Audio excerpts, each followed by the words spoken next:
Empirical formula, empirical formula,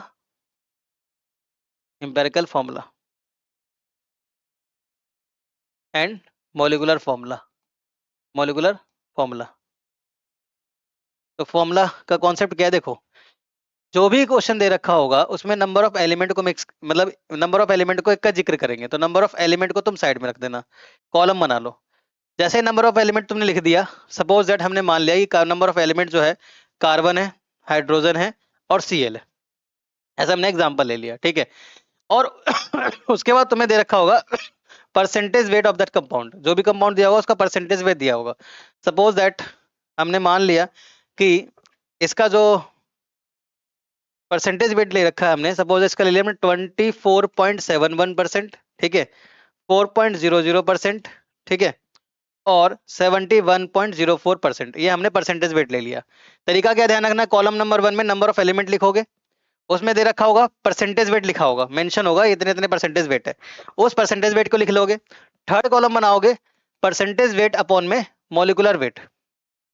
third column कौन सा बनेगा तुम्हारा, एम्पिरिकल फॉर्मूला का तरीका है परसेंटेज वेट अपॉन में मॉलिक्यूलर वेट, ठीक है। इससे तुम एक रेशो निकालोगे, परसेंटेज वेट अपन में मॉलिक्यूलर वेट से एक रेशो निकालोगे। परसेंटेज वेट कितना है 24.71% divided by molecular weight carbon का कितना होता है 12, लिख दिया 12।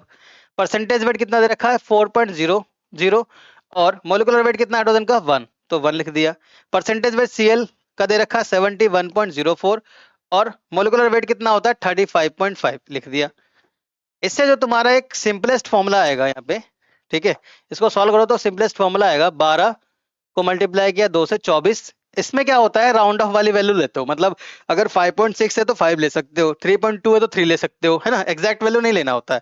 यहाँ से तुम्हें सिंपलेस्ट रेशो निकालना है, इससे डिवाइड करोगे 4 आएगा, इससे डिवाइड करोगे 2 आएगा। अब ये तो तुम्हारा सिंपलेस्ट रेशो आया है ना, सिंपलेस्ट नहीं आया है, सिर्फ रेशो आया है। अब इस रेशो का एक और कॉलम बनाओगे, उसको हम बोलते हैं सिंपलेस्ट रेशो, सिंपलेस्ट रेशो। और एक बात ध्यान रखोगे बच्चों, यही सिंपलेस्ट रेशो आपको क्या देगा, यही सिंपलेस्ट रेशो आपको देगा एम्पेरिकल, एम्पेरिकल फॉर्मूला। मतलब जो यहाँ पे नंबर आएगा उस नंबर से आप क्या बनाने वाले हो, एम्पेरिकल फॉर्मूला बनाने वाले हो, ठीक है। तो यहाँ पर करते कैसे, सिंपलेस्ट रेशो कैसे निकालोगे, इनमें सेलेक्ट करोगे सबसे स्मॉलर वैल्यू कौन सी है और सबसे छोटी वाली वैल्यू को सबसे डिवाइड करोगे, गिवन जो छोटी वैल्यू है उसको उससे भी डिवाइड करोगे, ठीक है। तो सबसे छोटी वैल्यू कौन सी है 2 है, तो यहाँ पर 2 को डिवाइड किया 2 से कितना आया 1, 4 को डिवाइड किया 2 से कितना आया 2 और 2 को डिवाइड किया 2 से कितना आया 1 आया। ये जो नंबर आया ना, यही नंबर तुमको क्या देगा, एम्पेरिकल फॉर्मूला देगा। और ये जो नंबर होता है, ये नंबर कुछ और नहीं, नंबर ऑफ एलिमेंट होता है। यानी कि अगर कार्बन के सामने नंबर 1 आया यानी कार्बन की क्वांटिटी कितनी होगी 1, हाइड्रोजन के सामने नंबर 2 आ रहा है यानी हाइड्रोजन की क्वांटिटी कितनी होगी 2, और Cl के सामने अगर 1 आ रहा है तो Cl की क्वांटिटी होगी कितनी 1। और जो सिंपलेस्ट फॉर्म में फॉर्मूला लिखा होता है एलिमेंटल के फॉर्म में, उसी फॉर्मूले को हम एलिमेंटल फॉर्मूला बोलते हैं। तो ये एलिमेंटल फॉर्मूला ही क्या कहलाता है, एम्पेरिकल फॉर्मूला। समझ आया, एम्पेरिकल फॉर्मूला। अब एम्पेरिकल फॉर्मूला से हम लोग मॉलिक्यूलर फॉर्मूला पे बेटा कैसे जाए, तो नेक्स्ट कॉन्सेप्ट क्या हमने पढ़ रखा है, सॉरी हमें क्या पढ़ना है, कॉन्सेप्ट फ्रॉम क्वेश्चन।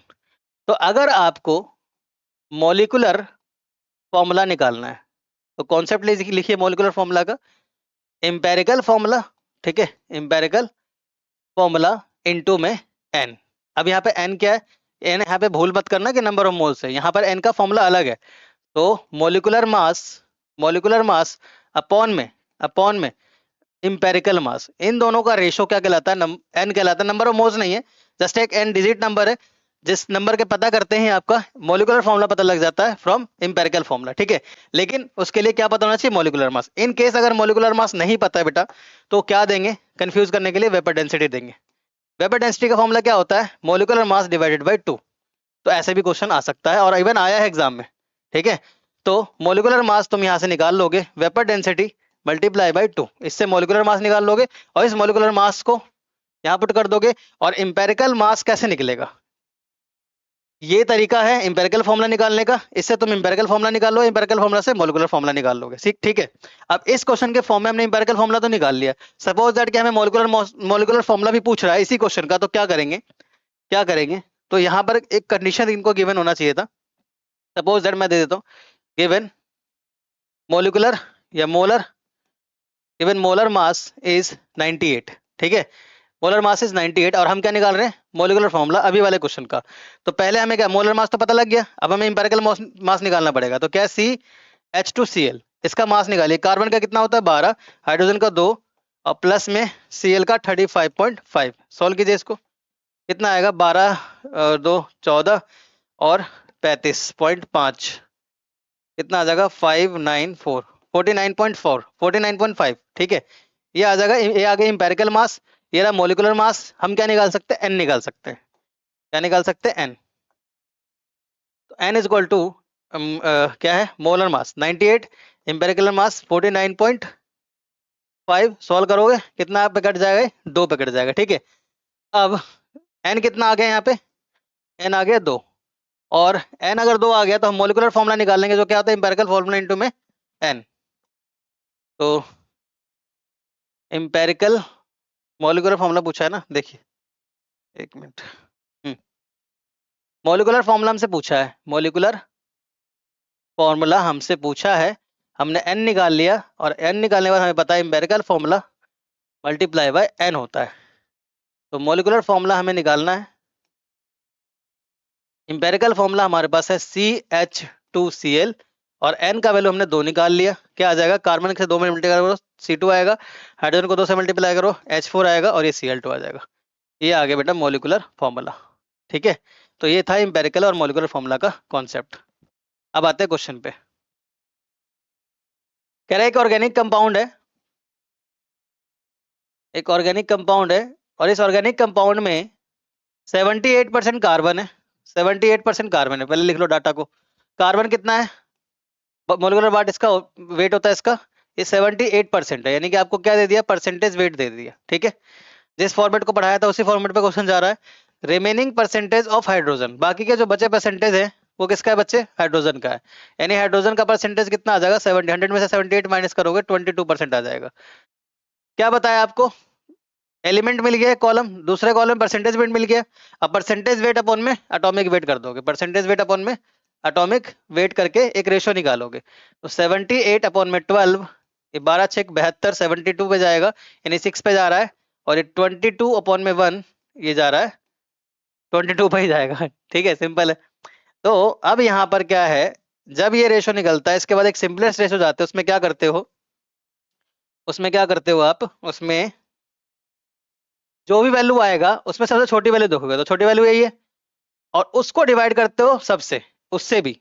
तो 12 22 अपॉन में 6, ये जाएगा 1 पे, और ये 6 3 18, 6 चौक 24, यानी 3.3 के आसपास ये जाएगा, है ना। और 3.3 का नंबर अगर लेते हो राउंड ऑफ करके तो 3 लोगे, 4 पे नहीं जाओगे, है ना। और ये 1 आएगा, यानी कार्बन का क्वांटिटी कितना है 1 है, और हाइड्रोजन का क्वांटिटी कितना है 3 है। तो इंपेरिकल फॉर्मूला तुम्हारा क्या निकल गया, CH3 निकल गया। ऑप्शन है डी। तो इस तरह से सॉल्व करते हो, ठीक है, समझ आ रहा है।